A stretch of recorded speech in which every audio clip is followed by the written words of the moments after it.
All right, let's jump into relative motion. Relative motion we introduced now, but it is in pretty much every problem through the entire rest of the quarter. The concept is simple. The application is not always. So let's go through the concept to start off with. So remember, we just learned dependent motion, and that was where we had two particles now, and one particle depends on the path of the other. So this is like, pulleys, stuff where they're attached to each other. They can't move independently. With relative motion, you can't see this. With relative motion, we are taking off that training wheel, and we're saying, well, now we just got multiple particles, and they're just doing whatever the heck they want, and we need to figure out what they're doing relative to each other. Okay? So what we have is we have a fixed observer. You can think of this as the origin that you're used to. Okay? We have a fixed observer, and that has an x, y, and z axis, and an origin. And this person's just standing there, not moving. Then we have a translating observer. This guy's going for a run. He's going to be traveling along that blue line there. And notice that he also has an x, y, and z axis. Okay, this is going to be our global coordinate system, and this is going to be our local coordinate system. Okay? A local coordinate system means one that's moving locally. The global coordinate system is also often called Earth-fixed. Earth-fixed coordinate system, meaning that we are in one place on the Earth and we're not moving. That's going to be our Earth-fixed. That's going to be our local.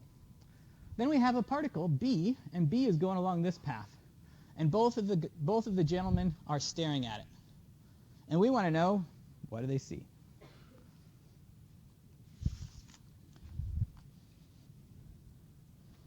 Okay, so really what we're talking about is this one over here is our global. This one is our local.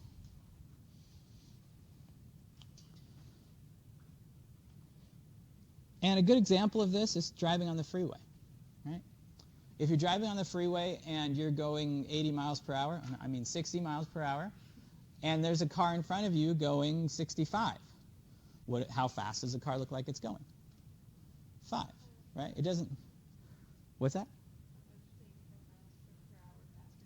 Exactly, right? So if you are in that local coordinate system of your car and you're driving on the freeway, the relative motion of the cars around you looks different than from an Earth-fixed observer, somebody standing on the side of the freeway going zoom, zoom, Cars look like they're going a lot faster. So that's what we're talking about. And basically all we're doing is we're using our absolute positions. We're saying, okay, well, from the Earth-fixed, I can come up with a position vector, RA, and RA is a position vector that goes from that fixed coordinate system to our translating observer A. I can also have an RB, and that goes from that fixed coordinate system to B. We're going to call these absolute position. Absolute position vectors just mean the position from the Earth fixed coordinate system. It tells you from that Earth fixed coordinate system what's happening. So this would be, if we're talking about the freeway, this would be the 65 miles per hour, not the 5. Okay? And then we're going to add another vector to that, and that's going to be called the position of B with respect to A.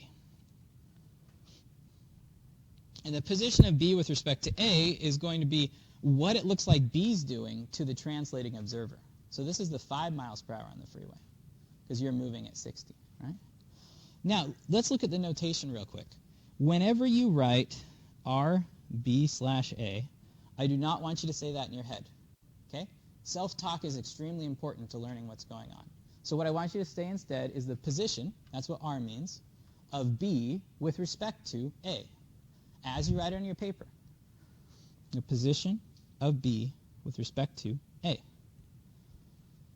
Okay? That means what does B look like it's doing with respect to A? Because we're going to be switching those back and forth, and it's important you know what the variables mean.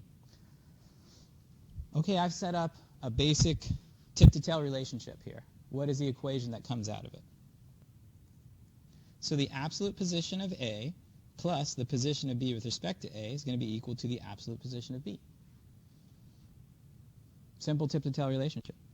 What happens when I take the derivative of that equation?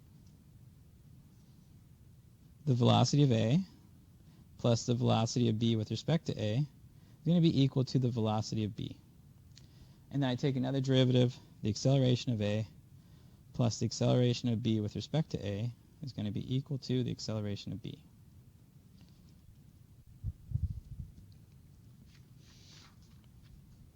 Okay, simple concept, complicated application.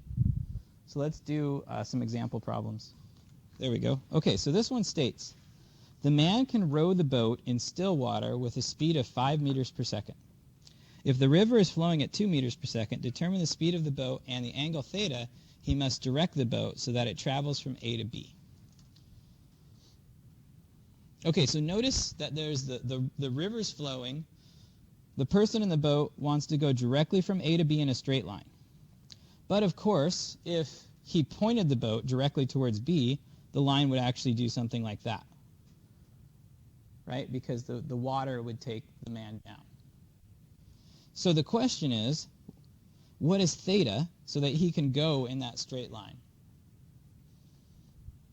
So we're going to list our givens, and it's very important to list our givens properly. It's really going to help us to solve the problem. We're given, a man can row the boat in still water with a speed of 5 meters per second. What does that mean?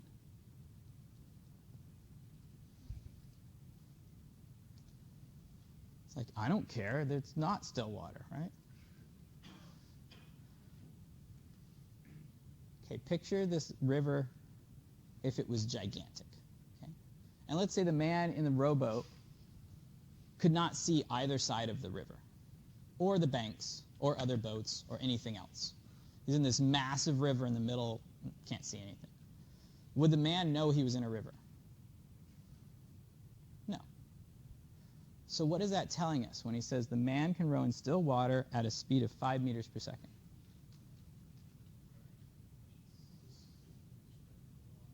Speed with respect to the water, very good. So if we zoom out and we say this river is gigantic, then the man's just rowing along at 5 meters per second. He doesn't know what the river's doing. He's just rowing along, right? So the velocity of the man with respect to the water is going to be equal to 5 meters per second. Notice the front loading of the concepts again, right? Just by calling my variable the right thing, it's really going to help me solve the problem. If the river is flowing at 2 meters per second, what would I call that? The velocity of the water. Very good. Velocity of the water equals 2 meters per second. Determine the speed of the boat and the angle theta he must direct the boat so that it travels from A to B. We're supposed to find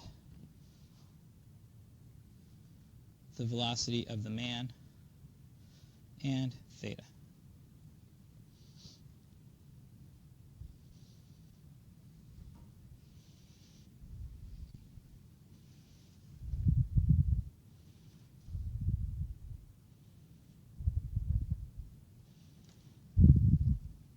Okay, so now what we need to do is we need to come up with an equation that relates these three values. And can anybody tell me what that equation would be right away? Okay, we can use the cosine law later once we make a triangle. But even before we make a triangle, we're going to have to be 100% sure we make the right triangle. And the way we're going to do that, I didn't mean a right triangle, the correct triangle. Okay? Before we do that, we need an equation so that we know which tip goes to which tail. So let's go back to the previous slide. Okay, there's a little shortcut, there's a little hint in here. We know that the absolute position of A plus the position of B with respect to A is going to be equal to the position of B. Notice what I call pseudo canceling. Okay, if you look at that A, on this one it's on the top, and on this one it's on the bottom. So you could kind of think of those two canceling out and making B. Does that make sense?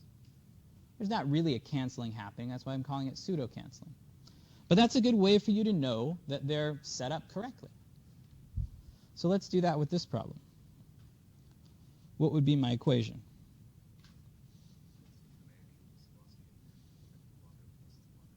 Very good. Velocity of the man equals the velocity of the water plus the velocity of the man with respect to the water. I can see the pseudo canceling of the W, which means I have it set up correctly. Okay. Now, one really, really important thing is missing. What's missing? Vector symbols. Good. Would it be okay if I just said, well, the velocity of man is then equal to 2 plus 5? It's 7. Good? No.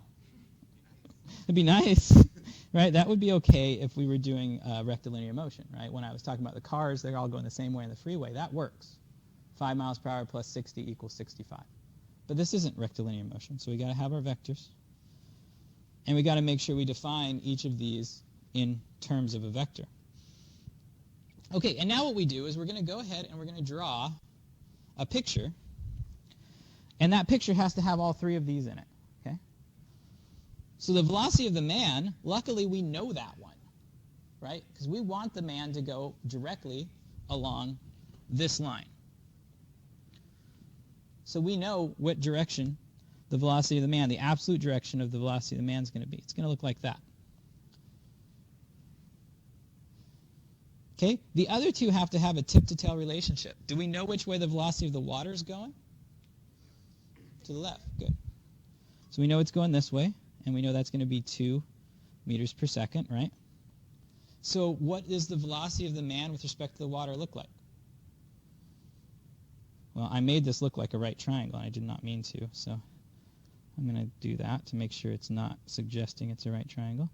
This is going to be the velocity of the man, which we don't know the magnitude of. And then we have this tip-to-tail relationship of the velocity of the man with respect to the water.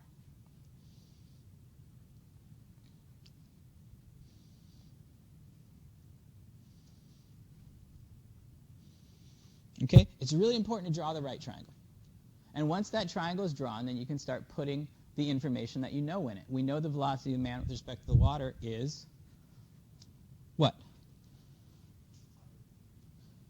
5 meters per second. Okay, what else do we know? We have two sides. What else do we need? We know the angle between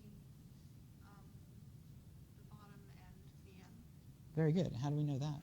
Because we're given two sides of the right triangle. Very good. If we compare these two triangles, right, if we look at this angle right here, we could call that theta. No, we already have a theta. Let's call that phi. Okay, so that angle is going to be the same as this angle over here. Right? How do I know that? Because the velocity of the man is that straight line between A and B. That's what we want him to do. And we know that the velocity of the river is directly to the right. So we can say that the tangent of phi is equal to 50 over 25. So phi is equal to 63.43. 63.43 degrees. And we can plug that in.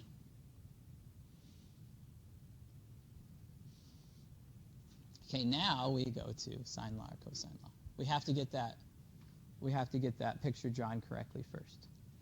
And now we just have two sides and one angle.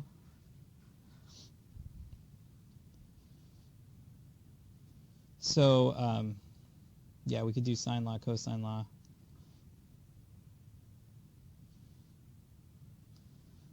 We could say the sine of 63.43 over 5 is going to be equal to the sine of, let's see, call that psi.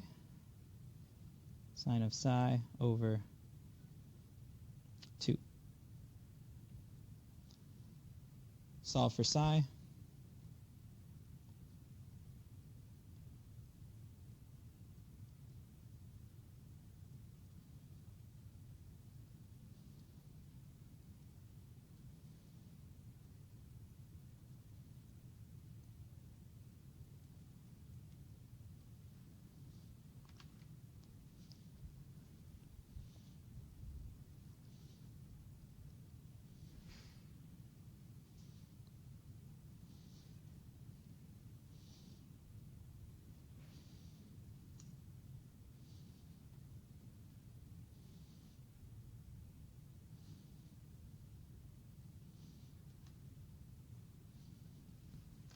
And I get that psi is equal to 20.96.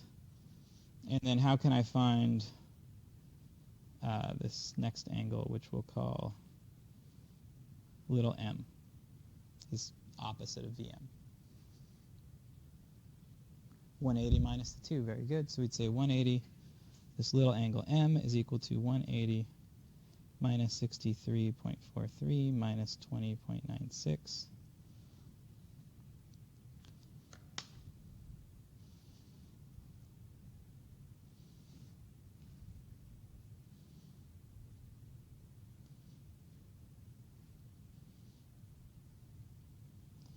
And I get 95.61. Do another sine law, and I could have just gone straight to the cosine law, but then it requires the quadratic formula. It's whatever you guys prefer. So we'd say sine of 95.61 over Vm, or maybe I'll put it the other way. Vm over sine 95.61 is equal to 5 over sine 63.43. Velocity of the man equals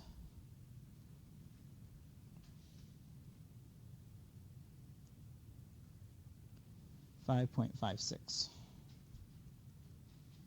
meters per second. Okay, so we got most of it. We got the velocity of the man now. Now, how do we get the theta? Basically, all we have to do now is we have to figure out where theta is on our picture, right? I think that's what Colton was already doing, is he was saying, well, if we look at theta, theta is from horizontal to this one, and this one is the velocity man with respect to the water, which for us, that would be this right here, this angle. This is theta. So we can say theta plus m equals 180. So theta is equal to 180 minus m, which equals, what, 85 something, 84 something? 84.4.